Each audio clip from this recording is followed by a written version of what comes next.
Here I am back again with another video. This is a part 2 to my latest video, how Katt Williams is a hypocrite. If you haven't seen the first part, go back and watch it. How I point out the subtlety, the subtle instances of the effeminate role Katt Williams has taken part in. I also point out other things in the video. Please go back and watch the video before even continuing this video, because people need to get understanding, because clearly people don't have any understanding. Now, I point out how Katt Williams played an effeminate role called Money Mike, where he has long hair and he has long nails like a woman. Long hair plus long nails equals effeminacy. I don't care how you try to twist that, like, oh, he's a pimp. I designed the hair for Money Mike. My thing is this, he's an actor, right? He's acting like a pimp. So you mean to tell me to be a pimp, you have to have long feminine hair and long nails, mind you, to be a pimp? That's effeminate. And there's no justification for it. That's effeminate. That's the definition of effeminate. Now, mind you, with his long hair and his long nails, I didn't even watch the movie like that, but Terry Crews was in the movie. Mind you, Terry Crews' character was trying to have sex with Money Mike.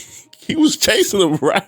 They had a bathroom scene. That was the same scene where in the interview of Katt Williams, he said that there was supposed to be a rape scene that Ricky Smiley was supposed to do, but Katt Williams said that they ended up taking out the part. The truth of the matter is, the Money Mike in the original script got raped in the bathroom, and that's what Ricky Smiley was okay with.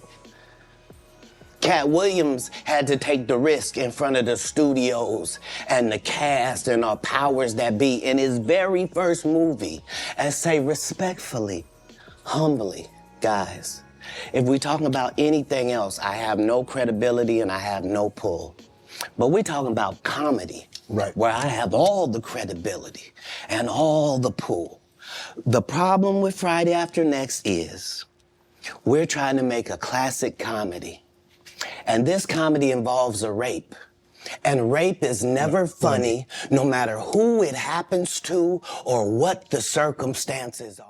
Which is true. Rape is not funny in any instances. I 100% agree with that. He's not wrong about that. But the thing is, you got Terry Crews' character looking at Money Mike because Money Mike is walking around looking sweet like a woman. That's what they're putting out in the movie. Money Mike's supposed to be a pimp, but he looks sweet like an effeminate woman, like a woman. Like, they're showing you this in the movie, but people are too busy laughing and not understanding what they're receiving and what they're telling you, because people are caught up in the fun. Like, oh, it's funny. Like, you can hide a whole bunch of stuff under the disguise of fun or funny, and people never know what they're receiving. They're just looking and just dull of hearing and dull of seeing. You know, people are like, oh, that's how pimps dress up like that, whatever. They've been doing that since whatever. It don't make it any less effeminate than what it is. Like, mind you, the people that were doing it, they were all in the music industry or the Hollyweird industry. They all were doing it. James Brown was doing it. He had like real feminine, weird looking hair. That's just notorious in the music industry because that's how Hollyweird is. Hollyweird been weird for many, many years. There's nothing different. Like, they're just being a lot more extreme with their weirdness. They couldn't really be as extreme back in the day as they are now, but with subtlety and subtle acceptance by the people, because the people see an effeminate black man and they call him a pimp. People don't talk against it, so they just receive it. But no, it's not like, no, there's no reason for why a black man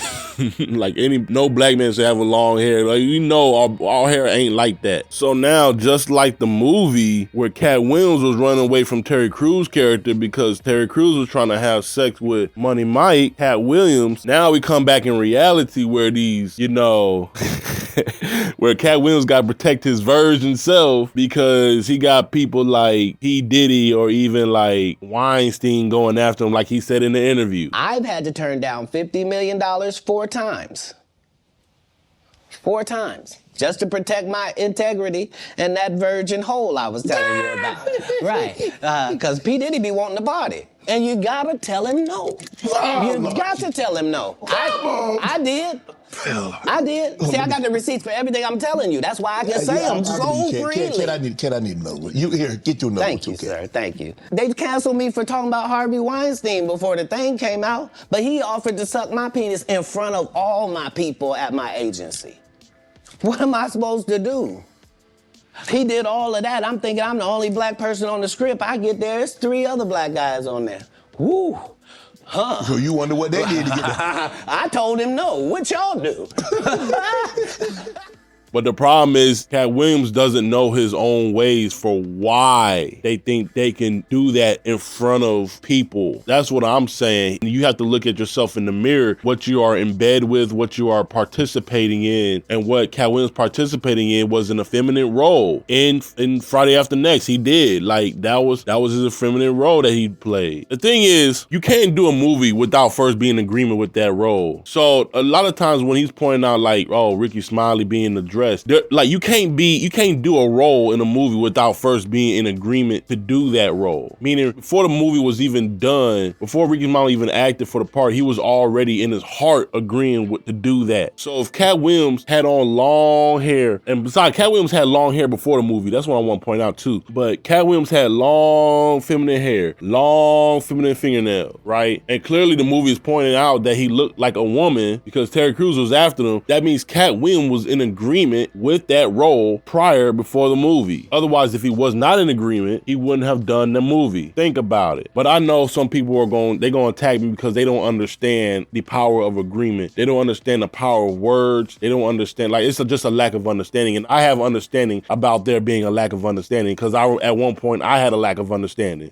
And I understand that. Like, there's things that I say and people are not going to be able to hear. There's things I want to show that people are not going to be able to see. And there's things that these people are not going to be able to perceive. And I have understanding about that. And I'm not upset about it. It's just the way life works. I can't really tell you why the way life works that way, but that's just how the cookie crumbles. So I see all the comments. I see all the flack. I get it. I understand that the enemy comes like a flood to quickly put out the light because they love darkness more than they do the light. It just is what it is. Snoop Dogg had long hair as well. At one point he had long hair. I believe it was it Baby Boy? He had long hair, but even Snoop Dogg had a gay rap lyric. I'm not even trying to get on Snoop Dogg like that, but I'm trying to show y'all like this is the industry. This is Hollyweird. I'm not saying that Katt Williams was wrong about all the Hollyweird stuff that's going on. That was true. What was the lie was the stuff that he wasn't telling you or the stuff that he wasn't revealing to you because like I said, he has a hand in all of this as well. If he had a power to shape a contract to have another black man in a dress, what else has he done? I don't think people understand like that's power. So let me read the Snoop Dogg lyric. Because Snoop Dogg had a gay lyric. He had long hair. It's no surprise to me. I'm not for Hollywood. I believe if you're going to be against something, you shouldn't be sitting right in it. How you going to talk about something that's putting food on your table? Like you're partaking in it. We know they're doing all this stuff. We know that they're doing all this Hollyweird stuff, but you still sitting there in agreement with it. So let me read this gay Snoop Dogg rap lyric, right? Mind you, he had long hair. Like, I don't think he had long hair at this moment, but like he had long feminine hair. Same, like similar to Katt Williams. So this is Snoop Dogg. It says, I got a pocket full of rubbers and my homeboys do too. So turn out the lights and close the door. We don't love them hoes. Let me read that again. It says, I got a pocket full of rubbers and my homeboys do too. So turn out the lights and close the door. But for what? We don't love them hoes. This is from the song Gin and Juice. That's gay. Like, I don't care what you say. Like, that's a gay bar. You've got condoms, so do your boys. You just turn off the lights and close the door and you hate women. So that's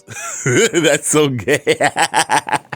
That's so gay, right? They gonna turn off the light. I don't, bro, that's weird. That's weird because it's Hollyweird. That's Hollyweird for you. That's Hollyweird music. That's Hollyweird movies. That's it. That's it. That's how they operate. And it's not just movies. It's the music. It's the comedy. It's the TV. It's all one big engine. It's just all one big engine. You really just can't separate it all. So that's all I want to say. Peace and God bless to everyone. See y'all next time.